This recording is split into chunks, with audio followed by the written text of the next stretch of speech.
Hey man, what's up? How's your Spider-Man script going? Oh, good, yeah, really good. Hey, you ever play Bionicle? Yeah, when I was a kid, why? Well, let me take you back to the distant future, the year 2000. It is the distant future, the year 2000. The Lego company was losing money because they just lost the Star Wars license, and so they come up with an idea for an action figure line. Enter Bionicle, the Biological-Chronical. So what even is a Bionicle? Some kind of robot hero? Like a transformer? I think we just found a transformer. No, this ain't no simple good guy, bad guy fight. They went so hard on the lore for this shit, way harder than they ever had to, and it is nuts. They're robots, sure, but they're also alive, and they have elemental powers like The Last Airbender. It's a mixture of magic and science, and the whole concept is based on this dude's brain cancer treatment, where he had to take all these pills, and he imagined that inside each pill was a little warrior that helped fight off the cancer, which is why the Toa, the heroes, arrive in these little canisters. And the lore just gets more complicated and harder to follow from there. Okay, so back in the 80s, Reagan changed the kids' censorship laws so that you could just make cartoons that were designed to sell toys, and then a toy line along with it that was literally just an advertisement for the cartoon. So they both just kind of advertised each other in an endless cycle, which is where, of course, you get things like Transformers and G.I. Joe and the Teenage Mutant Ninja Turtles, all that good stuff. But by the time we got to the early 2000s, this shit was on another level, to the point where everything was just kind of everything. Remy Zero does the theme song for the TV show Smallville, and then they make a guest appearance in Smallville where they play the theme song of the show Smallville. In Smallville. Hey, I like these guys. Yeah. Remy Zero! The post-credit scene for Scooby-Doo 2 Monsters Unleashed was Scooby sharing a cheat code for the Game Boy Advance game based on the movie you just watched. Yu-Gi-Oh!, which started out as a manga that parodied Magic the Gathering, got adapted into an anime, which of course also had a trading card game that went along with it. And when you went to see the movie based on the anime, and it was released in theaters, you would get limited edition trading cards that were from that movie. So Bionicle had movies, yes, but they also had novels, comics, video games, web games, cinematic trailers, All-American Rejects music videos. All telling the story, all part of the canon, which made everything hard to follow, but at the same time, strangely more appealing. So let's get into my favorite part of any video, breaking down a convoluted timeline. Bionicle timeline is not as dumb and convoluted as some franchises, but it's still confusing enough that it warrants an explanation. We're going to be talking mostly about the movies here. Obviously there's comics and video games and other stuff as well. But let's start with the first movie, Bionicle Mask of Light, the movie.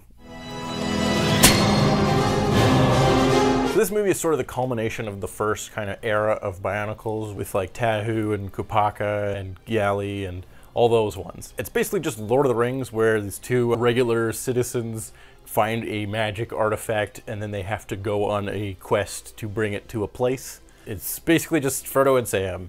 They go on an adventure. Meanwhile, all the cool Toa, the like heroes of the story that you've been buying toys of, they fight the Rakshi, who are these like slug guys that live inside of a mechanical body. And as a kid, I remember Tahu, the red fire one, being the coolest thing ever because he surfboards on lava. But on rewatch, he's just kind of an asshole. Even before he gets like infected by the bad guys, he's just kind of a dick. Anyways, turns out Frodo or Sam, whichever you prefer, is the legendary Mask of Light. He gets the Mask of Light and he becomes the seventh Toa, the Tommy Oliver of the group, the one who shows up late but becomes the most important of all of them. And then he uses his lacrosse skills at the end of the movie to defeat the bad guy.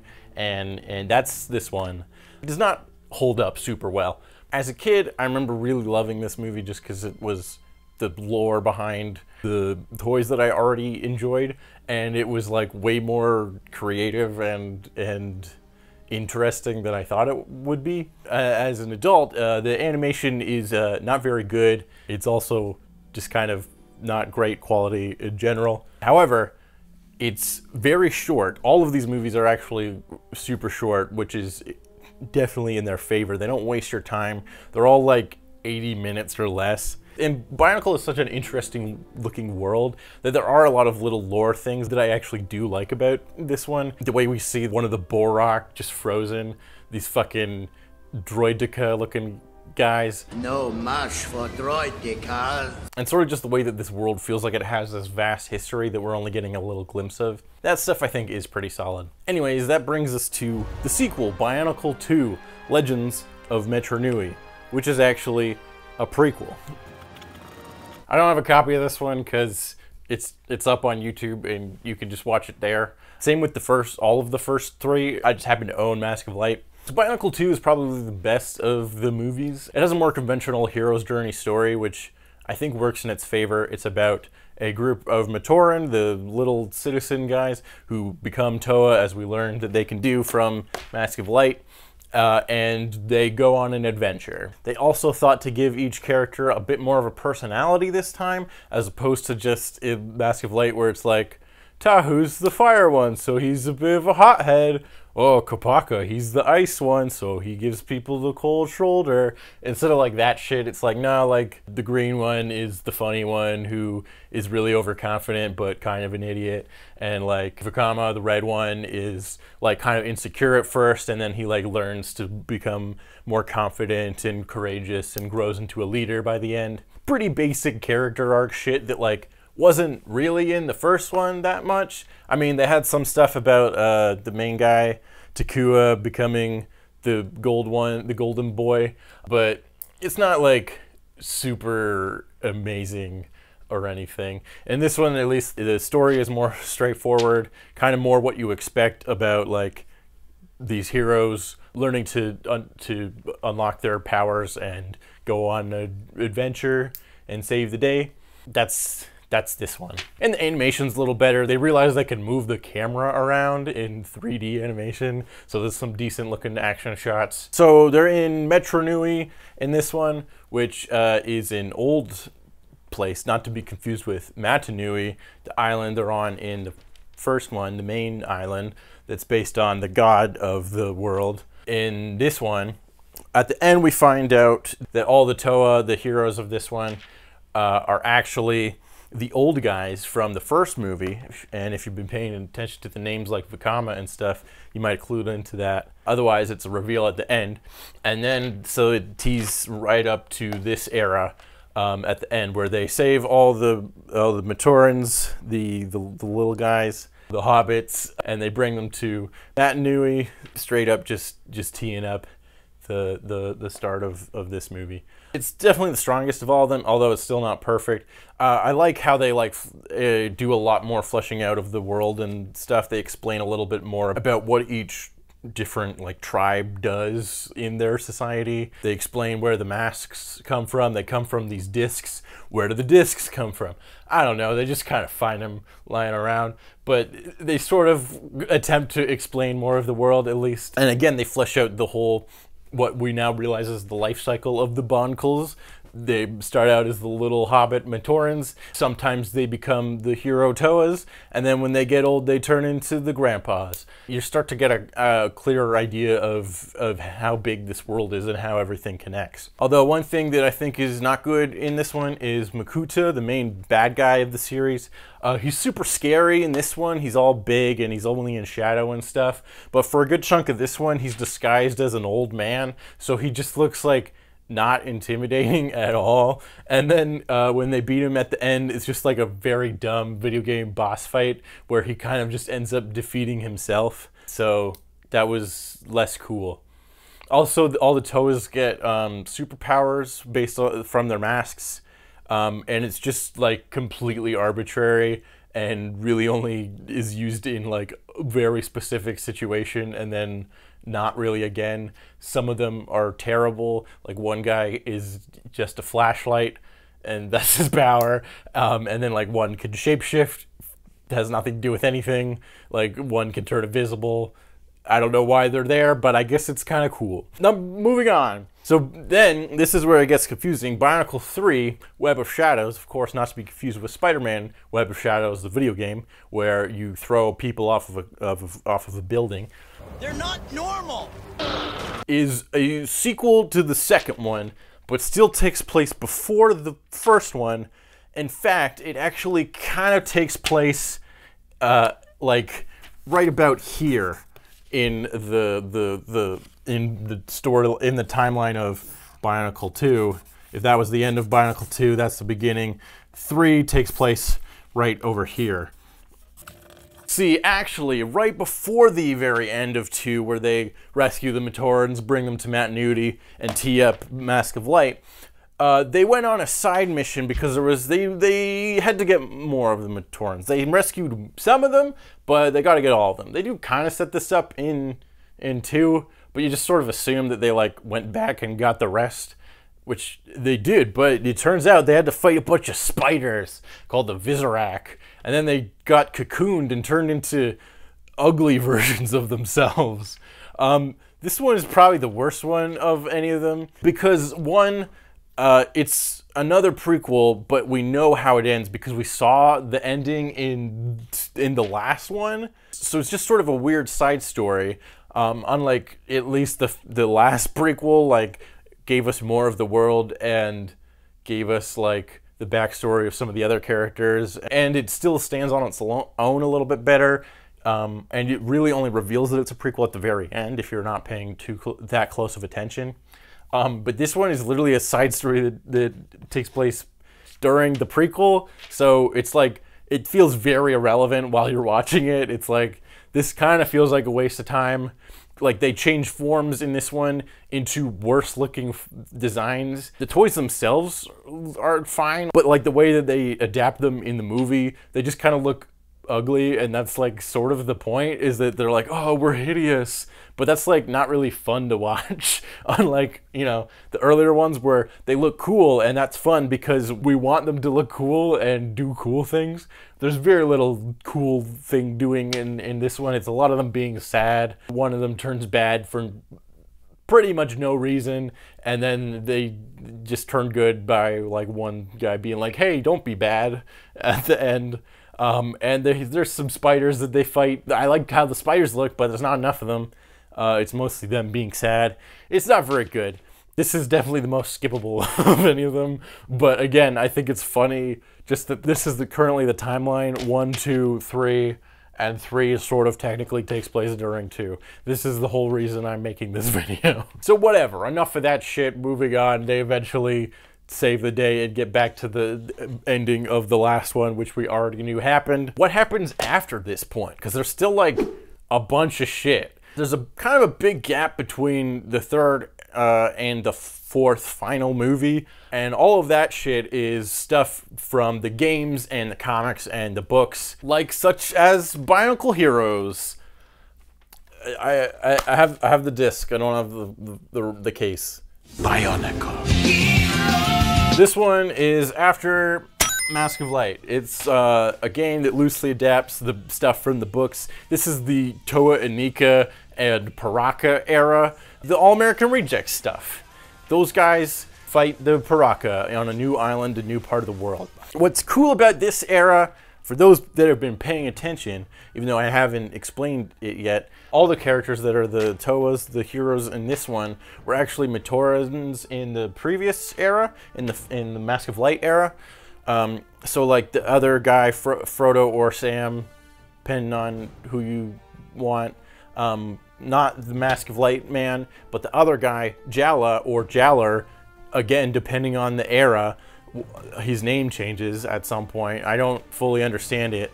He's the main red one of this era. So, and same with all the other ones. Holly, the girl one, who was the blue one in Mask of Light, who also played Quidditch, I mean, lacrosse, she's here also. And then they go underwater at one point, and it's kind of cool, because the commercials of this era were really cool. And they told the majority of the story if you weren't reading the books. Come together! And the games also have, one game also happened, and it's fine. Also, subrant. So in the first era, there are 6 Toas, and the blue one happens to be a girl. And it's like, oh, that's kind of fun. One of them's a girl robot. Yeah, Zan, the monkey was a woman. Women can be anything these days. I mean, in theory, half of them should be girl robots, because, like, who cares? They're robots. You might as well make them different genders, because change it up a bit. But then, as they, like, expanded it, they're like, no, all of the blue ones are girls. And it's like, that's way dumber. That's some Harry Potter 4 shit, where in the book, the Fleur, the girl champion, is from a French school that just has, like, all different kinds of boys and girl French wizards. But in the movie, they're like, nah, girl champion, she must have come from an all-girl school. Otherwise, there's no way a girl could become a champion of a whole school. She can't be the best wizard in the whole school. She's a girl. It must have been an all-girl school. It's the only way it makes sense. It's fucking stupid. Same with this shit. Just have some of them be girls. It doesn't, like, they're robots. None of it matters. Anyways, so then a bunch of other stuff happens that I didn't really know very well. And then we get to the fourth movie. Kapow! Bionicle, the Legend Reborn. This one's a new animation studio, I believe. Whole different creative team. Voice actors you've probably heard of, unlike these ones that I don't know any of them. But like this one has like Michael Dorn and James Arnold Taylor and Jim Cummings and shit like that. And it has a totally different style too. The character models are much more based on what the actual toys look like, which seems like a good thing, but they also like kind of move clunky and weird. I don't know.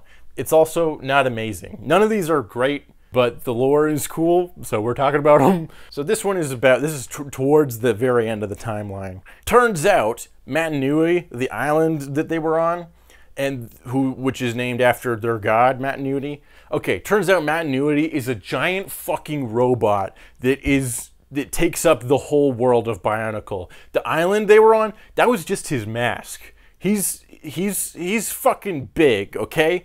And, Spaghetti-O, Makuta, the bad guy, took over his whole body, and now he's a giant evil robot that's, I guess, gonna destroy the galaxy. I don't know. It's fucking nuts. So then, Metru Nui puts himself in the Mask of Life, another MacGuffin mask. Oh yeah, also there was a Mask of Time in number 2, and I don't know what it does or why it's important, but it's in the movie, and then it does like nothing. Anyways, number 4, the Mask of Life, not to be confused with this one, Mask of Light. Ooh, totally different. He puts his soul, I guess, in that, and then he goes into space.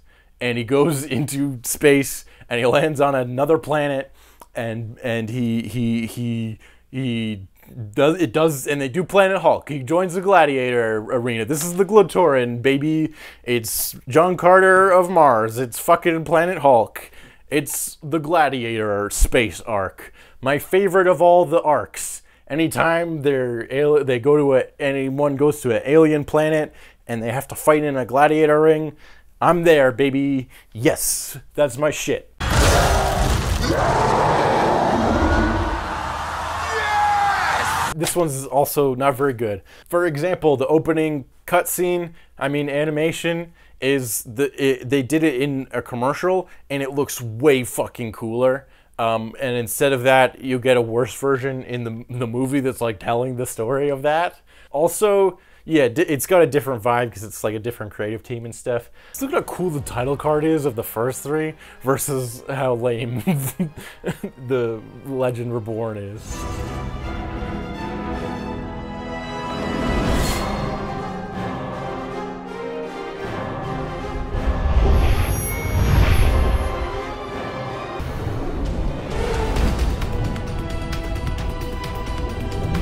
I don't know. It feels like they just didn't quite give it their all. Like, these ones aren't amazing, but you could tell that they were definitely trying, and they're, 3D animation is still fairly new in 2002 or 3 or whatever this came out. So they're doing their best, But like this one it's not quite there. But anyways, he does some gladiator fights and befriends some of the other gladiators that are there. And at the end of the movie, they sort of hint at that on this planet, there's also a giant robot that once lived there, but it's been destroyed and its body parts have been scattered across the world.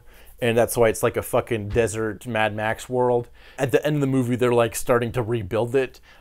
which I guess is to tee up the final battle of giant-ass planet-sized robots fucking Pacific rimming each other to death, which is the last arc, which is only really in the comics and the books, I guess. Did the books get that far? I don't know. The point is, the Bionicle movie timeline is unnecessarily confusing, but the lore is really cool, so I watched all of these movies. Eventually, after about a 10-year run, Bionicle had sort of ran its course and was inevitably cancelled. They did at least get to wrap up the main story, even if it did feel a little bit rushed. Soon after, LEGO launched a line called Hero Factory, which was essentially the same toy as Bionicle, but with a much less interesting story and lore. They're heroes, and they're made in the Hero Factory, or whatever, and they fight bad guys. And they had boring, normal white names like Mark and William. The toys were perfectly fine, but it just wasn't the same. And even that kind of fizzled out after a few years. But not that long ago, they did attempt to resurrect the Bionicle brand with a full-on reboot. They kept it simple, sticking with the original 6 Toa, and I was in, man. I bought a Tahu day one. I don't know where it is now, but I definitely bought one. But they just didn't really give this thing the marketing push that it deserved, or that it needed to really get going. Sure, there was a Netflix cartoon, but they didn't go nearly as hard as the first time around, but still expected people to care. Can you imagine if this actually took off? We might have even gotten a good Bionicle movie. Since at this point, LEGO had figured out how to make movies really, really good. Sure, the games have been good for a while, but there was a lot of animated projects that they did, and it wasn't until 2014 with the theatrical LEGO movie that they really put something out that was excellent. And such a great animation style mimicking stop motion. Imagine how cool a Bionicle movie would be, like, in that style, and a full-on like action movie that looked as good as the LEGO movie. Come on, that would be super cool. And yeah, there's a bunch of other stuff that I skipped over. Like at one point, the Maori people of New Zealand sued LEGO for straight up just stealing a bunch of their language and culture. But this channel, Nick on Planet Ripple, does a series called LEGO Rewind, and his video on Bionicle is much more in-depth and does a much better job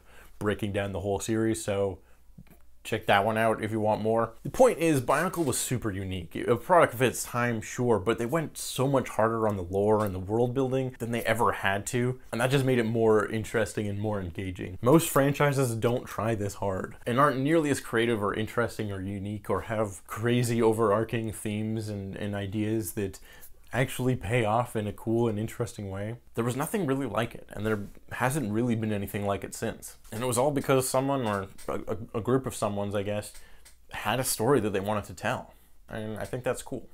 Also, no offense to whoever made the Bionicle wiki, but how is it not called Wikipedia? Come on, what are you guys doing?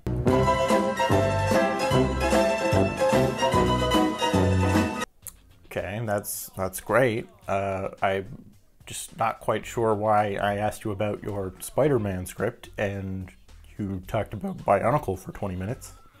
Because my Spider-Man script is going super well. Really, you're not just procrastinating. Procrastinating? No, I would never. So your script is going well then? Yeah, sure, I should have it done by the time No Way Home comes out. That movie's been out for like a month. What? The new Spider-Man movie? It's been in theaters for like at least a month at this point. How much do you know about the Dark Hunter Wars? Very little. Oh boy, do I envy you. So, after the construction of Metru Nui, there was... Thank you so much for watching, I really appreciate it. If you like this, check out some other videos, and consider subscribing, because we got some more videos coming very soon. That's it. Bye-bye.